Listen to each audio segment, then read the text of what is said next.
Assalamualaikum warahmatullahi wabarakatuh. Perkenalkan, nama saya Yulia Andriani, NPM 2051030187. Saya dari Fakultas Ekonomi dan Bisnis Islam Prodi Akuntansi Syariah kelas B.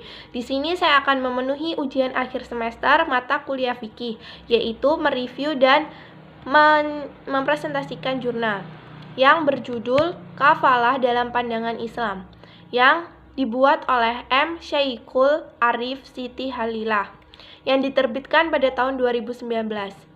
Yang pertama yaitu abstrak.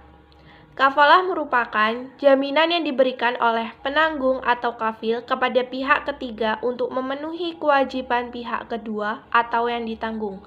Kafalah dengan jiwa ini dikenal juga dengan kafalah al-wajih, yaitu adanya keharusan pada pihak penjamin atau kafal, damin atau zaim untuk menghadirkan orang yang ia tanggung pada yang ia janjikan tanggungannya. Kafalah dengan harta yaitu kewajiban yang harus ditunaikan oleh damin atau kafil dengan pembayaran berupa harta. Kafalah dengan penyerahan benda yaitu kewajiban menyerahkan benda-benda tertentu yang ada di tangan orang lain. Kafalah aib atau cacat maksudnya bahwa barang yang didapati berupa harta terjual dan dapat bahaya atau cacat karena waktu yang terlalu lama atau karena hal-hal lainnya. Kafalah dengan jiwa ini dikenal juga dengan kafalah al-wajih, yaitu adanya keharusan pada pihak penjamin atau kafal, damin atau jaim untuk menghadirkan orang yang ia tanggung pada yang ia janjikan tanggungannya. Yang kemudian yaitu konsep kafalah. 1. Pengertian kafalah. Kafalah secara bahasa artinya al-damanu atau menggabungkan, atau al-damam, jaminan, humalah dan za'amah atau tanggungan. Menurut istilah, kafalah merupakan jaminan yang diberikan oleh penanggung atau kafil kepada pihak ketiga untuk memenuhi kewajiban pihak kedua atau yang ditanggung. Dalam pengertian lain, kafalah juga berarti mengalihkan tanggung jawab seseorang yang dijamin dengan berpegangan pada tanggung jawab orang lain sebagai penjamin atau kafil.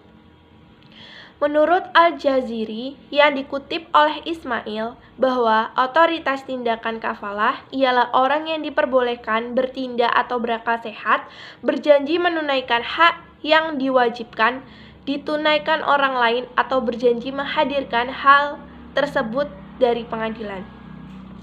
Dari pembahasan definisi di atas dapat dikemukakan bahwa kafalah merupakan sebuah otoritas kewenangan untuk melakukan penjamin kepada pihak lain terhadap sesuatu yang diperbolehkan syariah. Yang kedua yaitu rukun dan syariat kafalah. Menurut mazhab Hanafi, rukun kafalah ada dua, yaitu ijab dan kabul. Sedangkan menurut jamhur ulama, bahwa rukun dan syarat kafalah adalah sebagai berikut. Yang pertama, damin kafalah dan zaim, yaitu orang yang menjamin.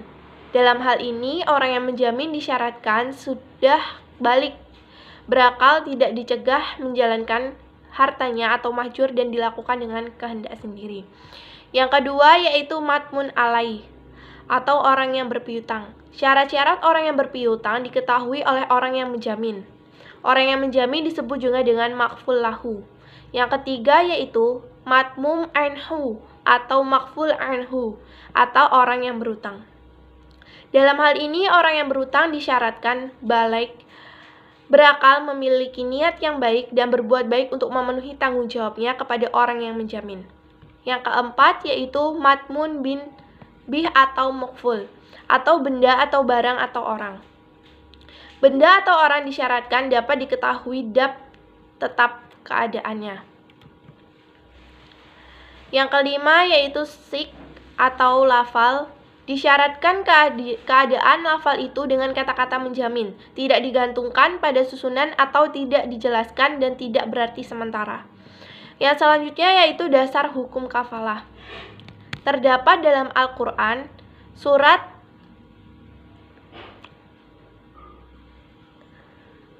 yang kedua yaitu hadis.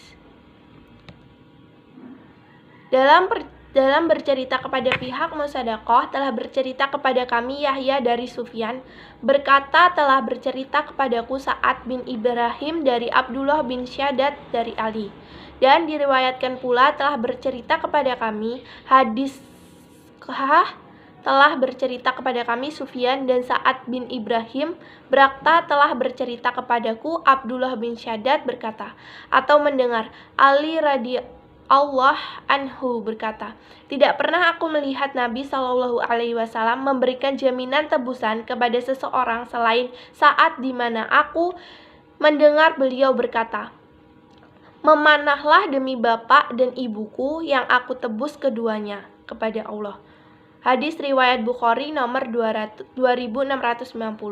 Yang selanjutnya yaitu struktur kafalah. Yang pertama yaitu macam-macam kafalah. Pada umumnya kafalah dibagi menjadi dua, yaitu kafalah dengan jiwa.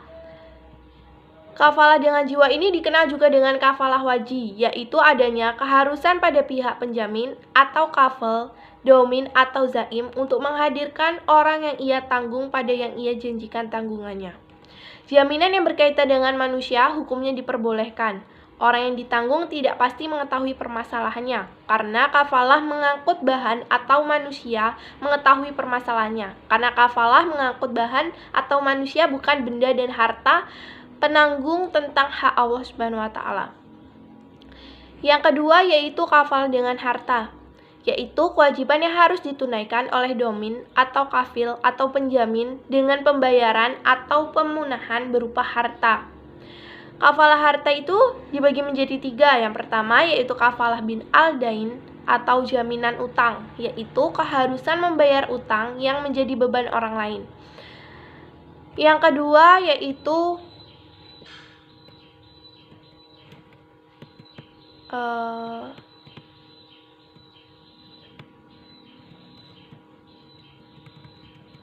rukun dan syarat kafalah. Rukun dan syarat kafalah yang pertama yaitu damin kafil atau zaim, yaitu orang yang menjamin. Yang kedua yaitu matmun alaih atau orang yang berpiutang. Yang ketiga yaitu matmum anhu atau makful anhu atau orang yang berutang. Yang keempat matmun bin atau makful, barang atau benda atau orang. Yang kelima yaitu sik atau lafal. Disyaratkan keadaan lafal ini dengan kata-kata menjamin, tidak digantungkan pada susunan atau tidak jelas dan tidak berarti sementara. Yang ketiga yaitu macam-macam kafalah. Yang pertama kafalah dengan jiwa. Yang kedua kafalah dengan harta. Yang ketiga kafalah. Yang keempat yaitu al-kafalah, bisa dilaksanakan dengan tiga macam, yaitu munja diperbolehkan langsung. Yang kedua mu'alak, digantung atau dikaitkan. Yang ketiga muwakat atau ditentukan waktunya. Mungkin itu saja yang dapat saya jelaskan. Saya akhiri, wassalamualaikum warahmatullahi wabarakatuh.